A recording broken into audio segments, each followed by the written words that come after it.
अस्सलाम वालेकुम viewers, my name is Hina Mahjabeen. I hope you all will be fine. आज मैं आपके साथ शेयर करने वाली हूँ ACC 501 बिजनेस फाइनेंस की असाइनमेंट नंबर 1 का आइडिया सॉल्यूशन, जिसकी लास्ट डेट है, ड्यू डेट है 3 दिसंबर। सो आइडिया सॉल्यूशन शेयर करने से पहले अगर आप मेरे चैनल पर न्यू हैं दैन प्लीज़ मेरे चैनल को सब्सक्राइब कर दें, बेल आइकन को क्लिक करना मत भूलेगा ताकि upcoming lectures, new assignments, quizzes और पेपर्स के नोटिफिकेशंस आप तक पहुंच जाएं। लाइक भी कीजिएगा, शेयर भी कीजिएगा। ओके जी, let's start from today's assignment. Question आपको गिवन है, ठीक है, आप इसको पढ़ सकते हैं। मैं मेन पॉइंट की तरफ चलती हूँ। यहाँ पर ट्यूशन फ़ी की बात हो रही है, यानी अपने बेटे के लिए वो ट्यूशन फ़ी के लिए कुछ अमाउंट कलेक्ट करना चाहता है। तो यहाँ पर मैंने कुछ चीज़ें जो मेन हमारे क्वेश्चन से रिलेटेड हैं, यानी हमने फोकस करना है, वो यहाँ पर मैंने हाईलाइट कर दी है।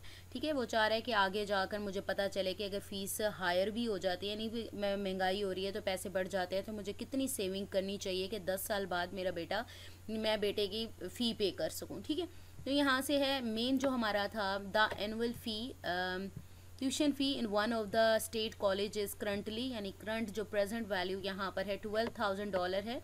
It has been increasing at the rate of 8% annually, जो एनुअली है यानी सालाना 8% बढ़ रही है।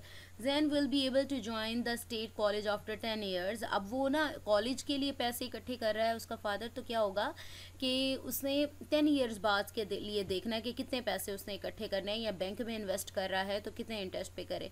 And mister Abid has set aside $13,000 to invest in a local bank to meet the education expenses of his son in future. यानी उसने कितने रखे हैं, 13,000, यानी वो इन्वेस्ट करने की सोच रहा है। ठीक है, अब ये चीज़ें जो आपकी रिक्वायरमेंट में है वो क्या है, what would be the tuition fee for the state college be after 10 years. इसका मतलब ये हुआ कि आपसे पूछ रहे हैं कि 10 ईयर्स के बाद इसकी ट्यूशन फ़ी क्या होगी। मीन्स आपने फ्यूचर वैल्यू बतानी है। ठीक है, फ्यूचर में इसकी वैल्यू क्या होगी। नेक्स्ट हमारे पास है at what interest rate should mister Abid invest is savings, यानी 13,000 की सेविंग है। एट व्हाट इंटरेस्ट रेट, यानी आपने यहाँ पर फाइंड करना है इंटरेस्ट रेट, यानी आर फाइंड करना है, यहाँ पर फ्यूचर वैल्यू फाइंड करनी है, so that the future value of his investment equates with the future value tuition we as calculated. जो आप वैल्यू कैलकुलेट करेंगे पार्ट 1 में, वो फ्यूचर वैल्यू की जगह पर वो पुट करेंगे of the state college after 10 years, यानी टाइम पीरियड हमारे पास 10 है। ठीक है, आफ्टर 10 ईयर्स पूछा जा रहा है। इन आपके पास जो सेविंग्स हैं, यानी आपकी यहाँ पर प्रेजेंट वैल्यू जो है वो 13,000 अवेलेबल है। ठीक है, वो कर रहा है। अब यहाँ आर फाइंड करना है, टाइम भी गिवन है मुझे, यहाँ पर प्रेजेंट वैल्यू भी गिवन है। ये फ्यूचर वैल्यू जो हमने यहाँ पर कैलकुलेट की है वो प्रीवियस पार्ट में, यानी ए पार्ट में वो यूज़ करेंगे। ठीक है, फाइंड क्या करना है यहाँ पर, interest rate. How long will it take for the future value of his savings to equate with the future value tuition fee of the state college if he invest them at the interest rate of 8%। अब यहाँ पर interest rate R मेरे पास 8% है। How long यानी time find करना है, T find करना है हमने यहाँ पर। ठीक है, तो फ्यूचर वैल्यू यहाँ पर सेविंग्स की जो हमारे पास, यानी ऑब्वियसली हमारे पास यहाँ प्रेजेंट वैल्यू है, फ्यूचर वैल्यू प्रीवियस से यूज़ करेंगे, यानी कितनी इक्वल आ जाए उसी के अकॉर्डिंग, यानी अभी से कितना सेव करना वो स्टार्ट करे कि आपके फ्यूचर में वो उतने पैसों के इक्वल आ जाए, क्योंकि महंगाई हो रही है तो ये देखना है। स्पेशल नोट है, complete calculations are required for all parts, incomplete calculations will result in loss of marks. अब इसके लिए ना मैं आप लोगों को लेकर चलती हूँ हैंडआउट्स पर, बिकॉज मेरा जो पर्पज़ होता है आप लोगों को समझाना होता है, ना कि कॉपी पेस्ट करवाना कि कहीं से देखा उठाया और चल लिए। ठीक है, तो यहाँ पर पेज नंबर आपका 51 बन रहा है। यहाँ पर फ्यूचर वैल्यू का हम कंपाउंड, क्योंकि 10 ईयर्स की बात हो रहे हैं तो हर ईयर्स में देखना है, तो यहाँ पर हमारे पास फ्यूचर वैल्यू का इज इक्वल टू C0, यानी कंपाउंड वैल्यू है, या फिर कंपाउंड वैल्यू, या स्पेसिफिक डेट पर आपका जो कैश फ्लो था वो क्या है वो आएगा, मल्टीप्लाई 1 + R, यानी हमारे पास इंटरेस्ट रेट होता है, रेज टू पार्टी जो कि हमारा time period, number of periods होते हैं, over the cash is invested. ठीक है, ये यहाँ पर सारा दिया हुआ है, तो हम ये वाला फॉर्मूला अपना यूज़ करेंगे। यहाँ पर C0 की जगह PV यानी प्रेजेंट वैल्यू हम यूज़ करेंगे। ठीक है, प्रेजेंट वैल्यू को भी अगर करते हैं ना हम, फ्यूचर वैल्यू तो कर ली हमने। इसी तरह से कंपाउंड इंटरेस्ट और ये सारी चीज़ें आपके पास हैं। इधर प्रेजेंट वैल्यू का भी है, क्योंकि हमें यहाँ पर प्रेजेंट वैल्यू तो फाइंड करने के लिए नहीं दी गई, तो ये देखें। ठीक है, इस टाइप का भी फॉर्मूला आप लोगों के पास प्रेजेंट वैल्यू का है, लेकिन हमारे पास जो फाइंड करनी है वो हमने फ्यूचर वैल्यू फाइंड करनी है। So now let's see what is the answer of this requirement. ठीक है, तो ए बी सी को वन बाय वन फर्स्ट में हमने क्या करना था, फ्यूचर वैल्यू के लिए मैं वही जो है फॉर्मूला यूज़ करूँगी, दैट इज़ पी वी, यानी आपके पास कंपाउंड जो वैल्यू थी उसकी जगह पी वी मैंने यूज़ करना है। ठीक है, यहाँ फ्यूचर वैल्यू के बारे में ही दिया हुआ है, ये देखें फ्यूचर वैल्यू, और ये हमारा जो प्रीवियस था ना, मैं इसे पीछे कर लेती हूँ। ठीक है, मैंने आपको फॉर्मूला दिखा दिया, क्या फॉर्मूला है वही आप यूज़ करें। इसकी जगह प्रेजेंट वैल्यू यानी स्पेसिफिक डेट पर हमारे पास जो भी अमाउंट अवेलेबल है वो होगी, मल्टीप्लाई 1 + आर, इंटरेस्ट रेट हमारा आ जाएगा, रेज टू पार्टी टाइम पीरियड आ जाएगा। अब यहाँ पर देखें टाइम पीरियड यानी मेरे पास टी जो है 10 ईयर्स है, रेज टू पार्ट 10 आ गया। ठीक है, 1 प्लस इंटरेस्ट रेट मेरे पास था 8%, तो 8% को डेसिमल में करने के लिए आप क्या करेंगे, यहाँ 8% आपके पास है, इंटरेस्ट रेट कहाँ गया, ये रहा। ठीक है, तो इसको डेसिमल में करने के लिए आप 100 से डिवाइड करते हैं, तो 800 डिवाइडेड बाय 100 हमारे पास 0.08 आ जाता है। ठीक है, तो 1 + 0.08 जो आंसर आएगा 1.08 आएगा, उसको रेज टू पार्ट 10 कर देना है। जैसे इस तरह से अगर मैं इसको करती हूँ ना यहाँ पर, तो 1, ठीक है, प्लस 0.08, तो हमारे पास ये आ जाता है। ठीक है, 1.8 रेज टू पार यहाँ से कैलकुलेटर से ले सकते हो। रेज टू पार आपके पास 10 ईयर्स हैं, तो 10 आपके पास आ गया, तो आपके पास इस तरह की अमाउंट आ जाती है।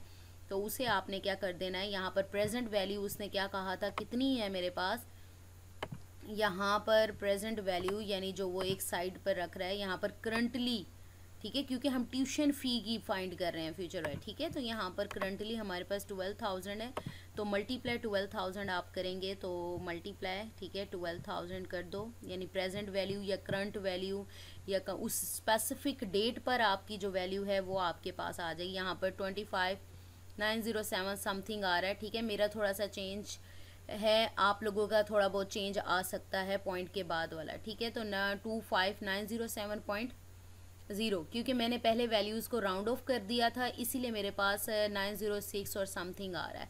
ठीक है, तो ये आपके पास आंसर आ गया।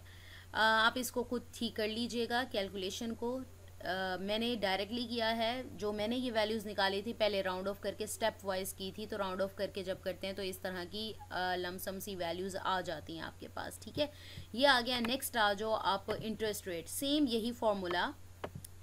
यही फॉर्मूला मैंने यूज़ किया है। ठीक है, एट व्हाट इंटरेस्ट रेट, और यहाँ पर आपके पास जो प्रेजेंट वैल्यू आपके पास है वो आपके पास 13,000 है डॉलर, और इसी तरह से उसने कहा जो फ्यूचर वैल्यू है ट्यूशन फ़ी की वो प्रीवियस में जो आपने यूज़ की थी वो करेंगे आपकी कैलकुलेशन में, क्योंकि यहाँ डायरेक्टली लिखा हुआ है। अगेन रिपीटिंग माय वर्ड्स के आप कैलकुलेशन करते हैं, अगर इसको स्टेप वाइज करते हैं तो हम 2-3 डेसिमल प्लेस तक राउंड ऑफ कर देते हैं, तो इसलिए पॉइंट के बाद या थोड़ा सा ये यहाँ कहीं पर एंड में कहीं डिफरेंस आ सकता है, तो कैलकुलेशन आप खुद भी वो स्टेप वाइज करके देख सकते हैं।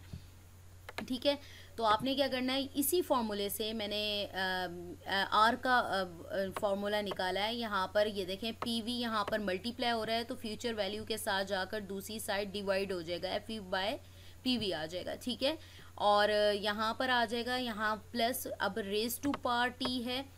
ठीक है, तो मल्टीप्लाई देखो पार में जब आता है ना तो 1 बाय वही चीज़ मल्टीप्लाई करते हैं, बोथ साइड पार ले लेते हैं उसकी, तो मैं जब करती हूँ ना तो यहाँ से टी कैंसिल होगा, तो इसके ऊपर whole raise to power 1/t आ जाएगा। अगर आप लोगों ने मैथ्स किया है, आप जूनियर क्लासेस में अलजबरा वगैरह करते रहें, तो ये चीज़ आप लोगों को समझ आ जाएगी कि अगर आपके पास कोई फॉर्मूला गिवन हो, उसमें से किसी की वैल्यू किसी की भी फॉर्मूला कंक्लूड करना हो तो हम कैसे निकालते हैं।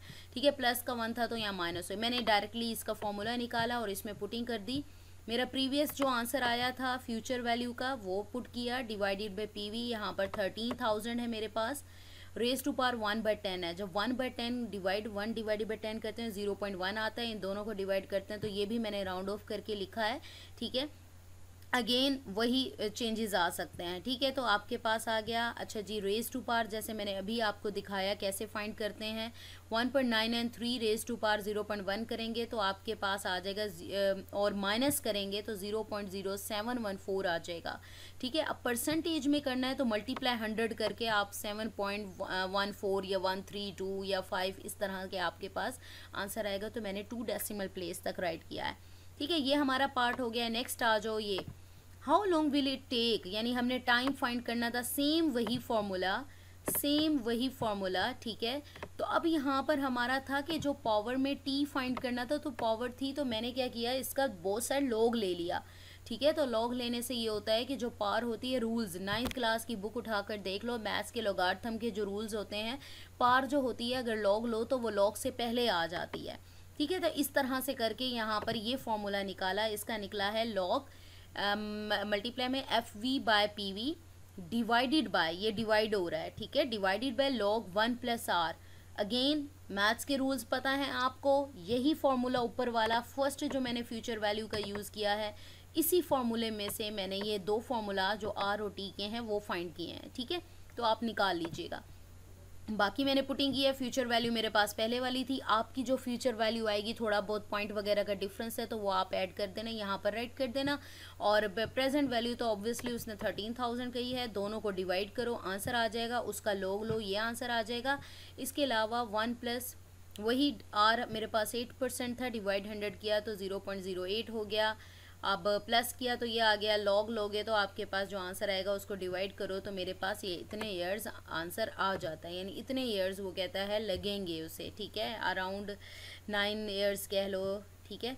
तो so we have completed today's idea solution. I hope ये लेक्चर आप लोगों के लिए हेल्पफुल होगा। मैंने आप लोगों को समझा भी दिया है, कॉपी पेस्ट करने से अच्छा इसमें कुछ मॉडिफिकेशंस करें, चेंजेस करें, कैलकुलेशन दोबारा से करके देखें, पॉइंट इधर उधर हो सकता है, ठीक है, कुछ वैल्यूज़। तो मुझे अपनी दुआ में याद रखिएगा, अपना ख्याल रखिएगा, टेक केयर, अल्लाह हाफिज़।